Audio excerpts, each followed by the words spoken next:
second. Okay, hey everybody, I'm Sarah Dobeck. I work for CMSU, which is Columbia, Montour, Snyder, and Union Counties, the Behavioral Health and Drug and Alcohol programs. I am the prevention specialist here at Southern Columbia Schools. There are one of me in every school district in our four-county area, with the exception of two of our schools, but most of our schools do have one of us in their school district. It is a contract position with the school. Some of the main things we do are we are the SAP liaison. So we are for the Student Assistance Program. We are the liaison, mental health and drug and alcohol. So we would do screening of any student who is referred to the Student Assistance Program. One of the nice things with us being through CMSU is that we are able to do referrals, we are able to do recommendations. Some of the things that the school is a little bit more tied with their hands and not able to do quite as much, we can find funding sources. We have a lot of community connections, so we can do a lot of those referrals. If necessary, I can even, get online and apply for insurance for families. There's kind of no limit to what we can do. We can even transport students at times or different things like that. So there's a big variety of things as far as resources for students that we can provide. As part of this role, we also are very active in the community. So I sit on the Criminal Justice Advisory Board for Columbia County, and specifically for the education and family part of that program. So that allows me to kind of take the school's needs outside and get others, our county commissioners, our judges, some of the other kind of stakeholders for our county, make them aware of some of the things that schools are seeing and the needs that need to be met, maybe a little bit more and things like that. It also allows me to kind of get any programs, funding, things like that the communities are starting back to the school. One of those, just for an instance, one of those that we are looking at right now is Handle with Care. It is a new program that is being offered in our area. I'm hoping to maybe get it for our school. This is new to you too. But what that is it is where police officers, EMS, ambulance, things of that nature, can't come right out and say all the details of what's going on because of confidentiality. But this new program basically connects them with one specific person in the school where they would every week alert the school to anyone who needs to be on a Handle with Care list. So we know that that student would have things going on outside of the home or outside of the school, perhaps in the home or in the community, without breaking those confidentiality barriers. So that's just one example. There's tons more like those types of programs that we bring to the school. Mental Health Awareness Day, which is a combination of a lot of counties. We bring that to our specific school, do the Green Out Day, things like that. I do a lot of the initiatives throughout the school year, like No One Eats Alone Day, Be Kind Week, which was through our local United Way. So it just allows us to bring a lot of community programs also within our school, and we're also doing that out in the community, so it provides that school community connection, which again in prevention is a big thing. We can do all the resources, the referrals, all of those types of things. One of the other things I'll talk about just real briefly is I do have a 2-year trauma certification. So trauma is definitely something that I really like to focus on as well. I think every school really needs to look into a little bit more trauma-based education for staff. I would say likely probably 90% of our students have had some form of trauma at some point in their lives. Some, they can kind of just brush it off. It's minimal. Some have very significant trauma. And we see these behaviors in the school. We're wondering where they're coming from. And I think just getting everybody a little bit of basic trauma training can really help to understand how our students' brains are affected by trauma, how it changes the way their brain works. And we have to take that into consideration when we're working with these kiddos in classes and in things like that. There's a great 4-hour program that you can get online that kind of talks about trauma-informed classrooms. And it gives you some really basic things to do within the school itself as far as creating trauma-safe classrooms, trauma-safe schools, and just kind of creating a safer space for every one of our students.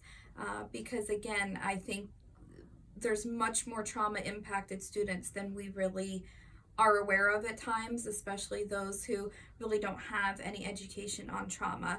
So that's another thing I really like to put out there as much as possible whenever I've given the opportunity, is to kind of focus on the amount of trauma that our students are kind of coming into the schools with, and how that kind of keeps them in their fight or flight thing. So they're not really focusing on learning and things like that. They're more kind of in that survival mode. So we see those behaviors from that. How important is it, do you think, for teachers and administrators to understand how trauma affects a child? Well, personally, after working I've been in the counseling and mental health field for about 10 years. I didn't even recognize how important trauma was for quite a long time. I worked in the court system for a while, and that is when I first started really recognizing the consequences of trauma from childhood, and how that if it's not addressed and it's not taken care of, how it can continually affect mental health, drug and alcohol. When I've probably done, I want to say 2,000 assessments at this point, and almost every single time I could find a traumatic event that really had a change for that person. And most of the time this is happening as a child, and sometimes it's nothing that we would even think of as a traumatic event, but it, for that child, changes the way they respond, changes, and if it's traumatic enough, it truly changes the way their brain is made, the way their brain is shaped. Now they're doing all this scientific research. You can look at brain studies and see the impact of trauma. So it's not just this kind of out there thing anymore. We know it truly changes the way the brain connects with itself. And it keeps them in the bottom brain state rather than the second or third where we want them to be. So as far as education, I mean, our kids, their scores, their behaviors, everything can be such an impact on this trauma. And we can do such basic things in the schools to help them just feel safer. And we can be such a change and create a better environment, better grades, better everything, by some really basic things. So to me, it's so important because things that might seem trivial, like give them a 15-minute brain break every day, or give them a little bit of time to color or meditate, or give them a calm area to go to if they really truly need it, or just give them some really basic things, a 3-minute breathing exercise before they start tests. Just really basic things can create such a different environment in our schools, which you can see in all kinds of things like grades and emotions and social interaction and everything in the future. So to me, that's the number one thing that schools in general should be looking at right now. Great. And for those students who may need more, can you give some examples of some intervention groups that you might, or some research-based programs that you're implementing in the schools? Yes. So I think in general, some evidence-based programming is always going to be good for every student to kind of do that catch-all. There's so many out there right now, but positive action is a big one in our area right now that's gotten a lot of just buy-in, and people are seeing the positive results. It really needs to be implemented in a K through 12 setting. It can't just be, we're going to do this one time in this grade or one time in this. It should just be a general part of the curriculum. Unfortunately, our kids aren't getting the social and emotional skills from home anymore. Saying, well, that's the parents' responsibility, does not work. Our parents have their own mental health. They have their own trauma. We need to, as a school, step up a little bit and provide some of that. So just a very basic program, 15 minutes, 10 minutes a day, a couple times a week. That's all you need. But to implement that and just make it a part of our kids' just everyday routine. is so important. The Too Good for Drugs, Too Good for Violence, both social and educational, also combining those, other factors like drug and alcohol prevention or bullying prevention, depending on those programs. So that I feel like is really important. The kids who need a little extra, we can do things like evidence-based groups where we are doing, and typically we're getting these kids through SAP referrals, guidance referrals, even parent referrals. I do have parents calling in, this is going on at home, can you get my kid in some kind of group? So there's so many evidence-based programs out there. I do like Girls Circle, and Aaron Tomino, our intern, he's working on Boys Council with our kids. There's the Blues program, which is a newer one, which with how many of our kids are affected by depression, I think is a really new and good program. There's countless ones out there, depending on what your needs are for your school and what kind of age groups you're looking for. There's anything from kindergarten up through 12th grade.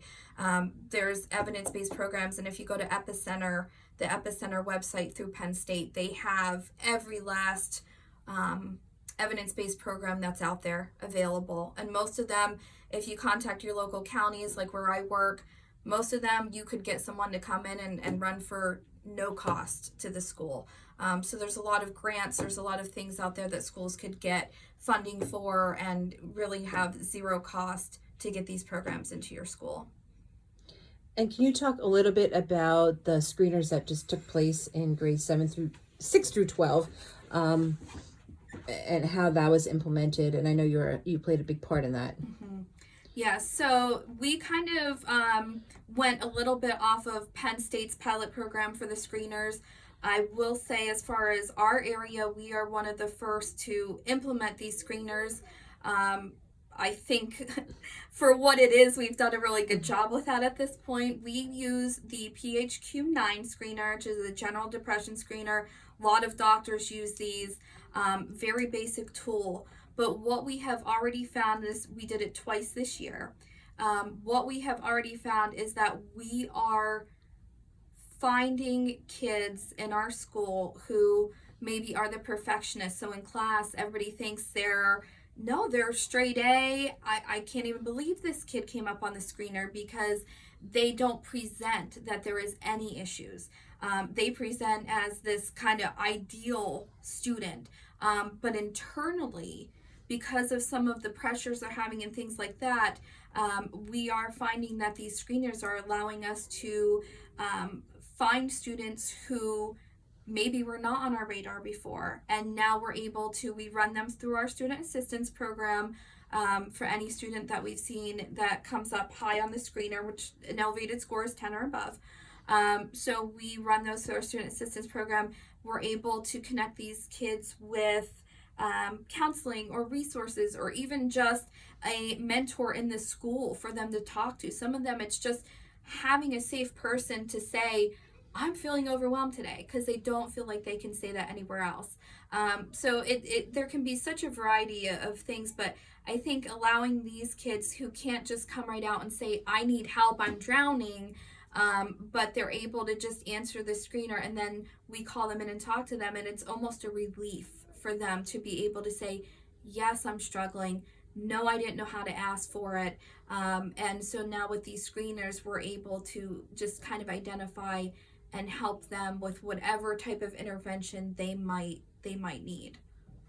And have you had any pushback from parents or any other barriers that you faced with this implementation? So I think in general, with the screener, but also just mental health initiatives, drug and alcohol initiatives, trauma initiatives, anything like that in general, we do have somewhat of a stigma still that we're fighting against. I don't think it's just our school. I don't think it's just our counties.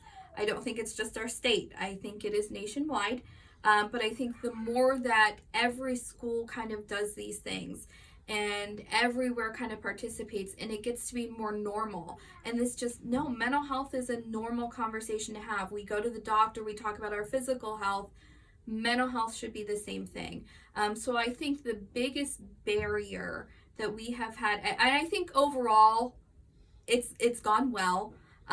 There's little bits and pieces here or there as far as getting pushback, but in general, parents are happy we're doing it. We've gotten thank yous. I've gotten a lot of positive feedback, but we still get that pushback. I think that's just in general, our society. And I think the more that every one of us realizes this just needs to be part of the conversation, we can't, like we used to, just hide it, because it's not going away. It's getting more prevalent. So the more that we make this the norm, that catches on. Now with our school doing the mental health screener, there's at least 4 other schools in our counties that I know want to do it. And I feel like that's starting this conversation that is really positive. And the more they hear about this, the more it's just, oh yeah, our school's doing that too. Oh yeah, I'm going to sign permission for my kid to do it, because that's just what everybody's doing now. So I think the more that we do those, the less barriers we're going to find. But I would say stigma is still by far the number one barrier, and it can be with the students themselves, it can be with some staff members, it can be with parents, it can be just with the culture in general. So I think that's still our biggest barrier. Anything else you'd like to add? Oh, I think I've spoken enough. Thanks a lot. Thank you. Bye-bye. My name is Aaron Tremino. I'm a social work student at Bloomsburg University. I'm currently interning at Southern Columbia Area School District under Amy Cluck-Leonovich, the school social worker. And as part of my internship, I'm currently piloting a evidence-based social emotional curriculum called Positive Action. I'm piloting this program in 1 kindergarten and 1 first grade classroom. And ultimately the goal of this curriculum is to start teaching the students at a young age about how to be, positive friends to themselves, to others, to begin to form a self-concept, how they view themselves and how they feel about themselves, and understand that as much as family and friends shape that self-concept, they shape their own self-concept too, and what matters most is how they see themselves. So that's what we're currently working on in those 2 classrooms, and there's a lot more to come with the idea of self-concept and being kind to others, being your own friend. So just some of the ideas. Have the students been receptive to you coming in and teaching these lessons in the classroom? And yeah, they have been very receptive. I think it really helps with the characters provided for the curriculum. In kindergarten, there's 2 puppets, Pixit and Nixit. Nixit is a panda and Pixit is a raccoon. And so it really brings the story to life in the curriculum. And Pixit and Nixit are on a journey together to the kingdom of positive action. And so they're leading the students there as well. For first grade, it's Maurice the mouse. And the big concept with him is he's kind of lonely at the beginning, and he's trying to figure out how to be happy on his own before having other people in his life, or other mice or other animals, whatever that may be. great.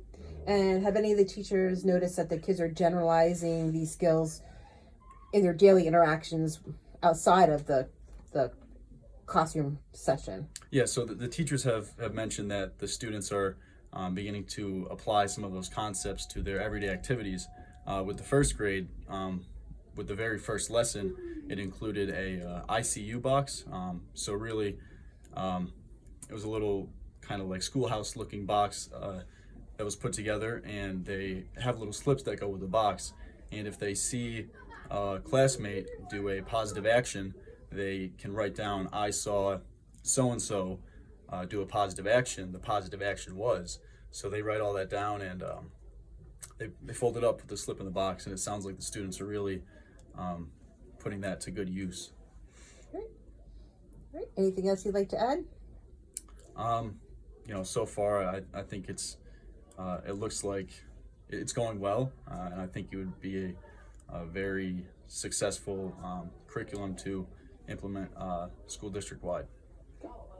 Thank you so much. Hi, I'm Amy Cluck-Leonovich. I'm the school social worker here at Southern Columbia. I am the social worker for K through 12. I started here last January. Part of my job here, I get students through referrals through the IEPs, 504 plans, and CST meetings. The students that I usually see are struggling academically, socially, and behaviorally. When I meet with these students, it's usually it could be as little as monthly for 30 minutes or as much as weekly, daily, depending on crisis intervention. The students and I usually talk about anything from crisis management, coping skills with anxiety, depression, or basic social skills, friendship, communication skills, those kind of things. I meet with the students individually and in small groups. And again, like I said, anywhere from kindergarten through 12th, so a big range of different kind of, issues and concerns. Some of the students talk about things with school, things with their friends, stuff that's going on at home with their families and those kind of things. And my caseload changes daily, and my responsibilities. As a school social worker, most school social workers do have their license, and part of having the license, we are required to have certain 30 credits every 2 years, and part of those credits we have to make sure we have credits in ethics, suicide prevention, and child abuse. So with that license, it does ensure our credibility with our degree and being the social worker here at the school. I think that pretty much sums it up. Can you talk a little bit about the procedure we put in place this year for students who are hospitalized and returning to school? Just what that looks like, and as far as what that procedure is. So when students are hospitalized and have an inpatient hospitalization, when they do come back, we meet as a team here at the school to see what kind of needs need to be put in place, what the student needs and what we could do here in the school for them. When they do come back, it's a weekly check-in with myself, check in with the students, see how they're doing emotionally, making sure everything is going well as they're adjusting back into the school community. And I know another big part of your role of your job is accessing community resources and talking to medical providers and trying to coordinate resources. Is that difficult sometimes, or do you think that's helpful? Usually, especially when we have students that haven't been involved in anything yet, with Northumberland County, we usually get the CASP team involved, and that entails a member of Northumberland County coming in, meeting with us here at the school, the student and the parent, coming together and putting resources together for the parent. And that, to me, has seemed to be very successful because the services get put in place right then and there with the parent right there. Columbia County, I am in touch with a woman from CMSU who has great ideas, great resources. So any of the students from that community, she provides me with all the different resources that are available to those students. At times there are very long waiting lists. So we do have a list of services through CMSU, and Sarah Dobeck also provides us with a list of other outside resources. Anywhere from, I know we have Bloomsburg, Sunbury, I think as far as Sealands Grove, we do try to get as many resources as we can because there are very, very long waiting lists. There are several students that do see providers at Geisinger, and from my experience, the providers at Geisinger have been very helpful, communicate very well with us. On first name basis, as long as we have the consent signed by the parent, usually both myself and the provider will contact each other as regularly as whenever the students have their visits. And that helps with the continuity of care of the student so that we're on the same page with what's provided outside, what the family and the student are working on with that provider. And that just helps me kind of reiterate those kind of skills when I meet with them here. One last thing. I know that you bill for access through your services, which is a little bit different than other providers here in this school. Right. Can you just give a brief description of what that entails? So the billing process, we have a program IEP writer, And what I will do is the list of students that are eligible through MA, I get a list of those from Ms. Gipple here at the school, and on the IEP writer database, any of the services that I meet with the students, I go on there. I have to provide the date, the time, the duration of the time, and some of the details of what we discuss. And that could be individual and group, however many, the billable hours that's on their IEP, that's what I have to make sure I bill for.